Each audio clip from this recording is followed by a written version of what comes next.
What's going on, guys? TKD want to do a bigger video, and today I want to discuss a kind of dead game that kind of got resurrected in a way, which is really weird to talk about, but let's go.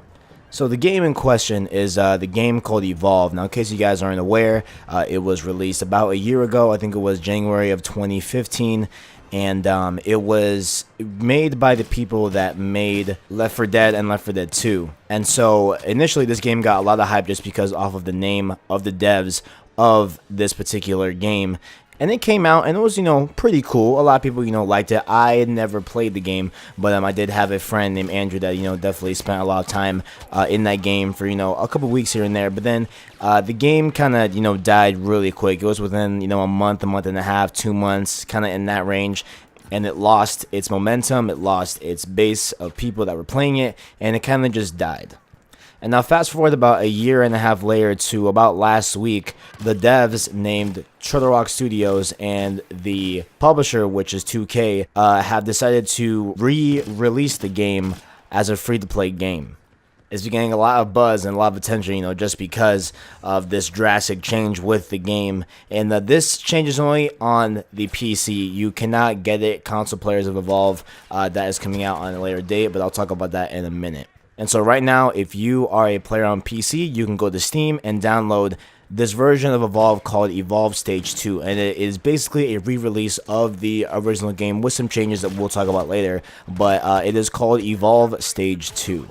Now, the original Evolve, kind of was plagued and inhibited by a lot of issues with the game, right? And one of those things that a lot of people talked about was that it had a lack of replay ability, right? It was just that, you were doing the same exact things here and there throughout every single game, and it got kind of boring for people that played the game, as well as there was some broken mechanics with the different classes. The game also released with Microtransactions back in January 2015. So, you mix in this brand new IP that not a lot of people are going to take a chance on with an element of the gaming community called microtransactions that everyone hated and everyone, hated on during the time of release. You get, a kind of hated on game in a way. And that's where we come along Evolve Stage 2. Now, Evolve Stage 2 is not just a rip of the original game, just free to play. There are a lot of changes that they made to the game and a lot of changes, to better the name of Evolve instead of it being, this microtransaction unreplayability game. They reworked the classes in the game, and one of the big things that they did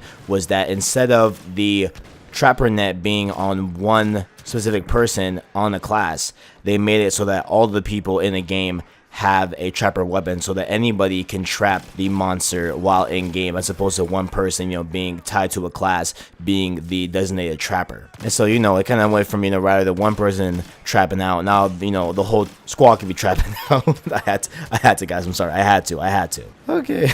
Back to topic.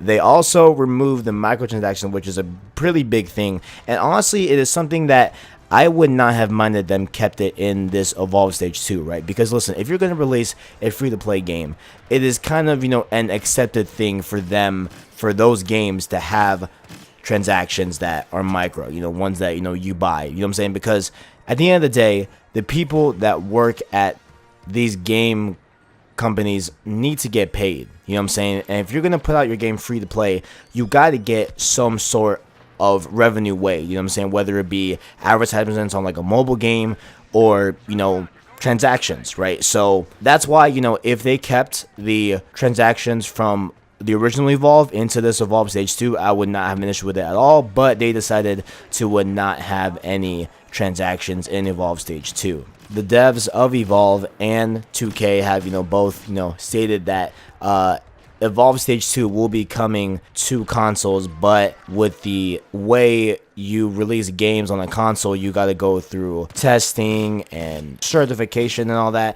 So it's going to take a little bit for it to come to console, but they are planning on dropping it on the consoles. Now, what really intrigues me about this story is that this has kind of, never really happened before. I'm sure it has happened in the past, but to my recollection, this has not happened before, right? Having a game that was released at a full retail price a year and a half later be completely free, right? As opposed to what we get on PlayStation Plus and Xbox Live games with gold, not talking about that point, but just talking about, from a game and a game dev perspective, right? To have a full price game launch a year ago and then a year and a half later drop a new and improved updated version for free is something that we've never really seen before, and I would like to see, how this exactly pans out for Evolve, you know what I'm saying? Because Evolve has seen a rise by 1 million users in less than a month on PC because of this free-to-play transition, right? So I kind of wanted, to see if this trend will continue forward. Will people be hooked on Evolve? Will this, have a lasting effect, or will it just kind of phase out and just be like a one-month thing like the original Evolve? And also I want to see the effect on the industry, right? Like, will game devs use this as like a way to breathe more life into their game, after release, after it's kind of died down from its initial hype? Like, will this be kind of a way so that game devs can still, have games live on longer than expected, as opposed to them just dying a couple months after release? And while, I was thinking about it, it doesn't really seem like this would be a thing that would be like a widespread thing, right? Because listen, if we, as consumers get used to this trend, right, of having a game release full retail price year one and then just wait for it a year and a half later, or 2 years or whatever length it is, right, there are going to be people that do not buy it on launch just because they know that it'll be released free to play 2 years from now, right? That may not be, the bulk of what people do, but that might be a thing that people would do, right? So that's lost revenue, you know what I'm saying? And so I don't know if, game devs would actually do that to their games, right? I feel like, that might be, a detriment to sales if they were to do that. But I mean, who knows? I mean, I just want to see, if this will be a strategy of what game devs do to longer the life of their game. So I don't know, that's all I gotta say about the topic. Let me know what you guys think down in the comments below. What games do you think would, be akin to this way of reviving, the game, right? Let me know down in the comments below. Do you guys think 2 Chainz would do a strategy for his albums? I don't know. Let me know down in the comments below. Also, right down there, check out my links in the description. You can find my Instagram, Snapchat, Twitter, all that good stuff. You can follow me on there, so it's about my day-to-day life. And also down below, you can also support me if you guys enjoyed the video. Like, subscribe, share, all that good stuff. I really do appreciate all of the feedback and all the likes and shares you guys give me, and all the subscriptions as well. Thank you guys for watching the video, and as always, I got you.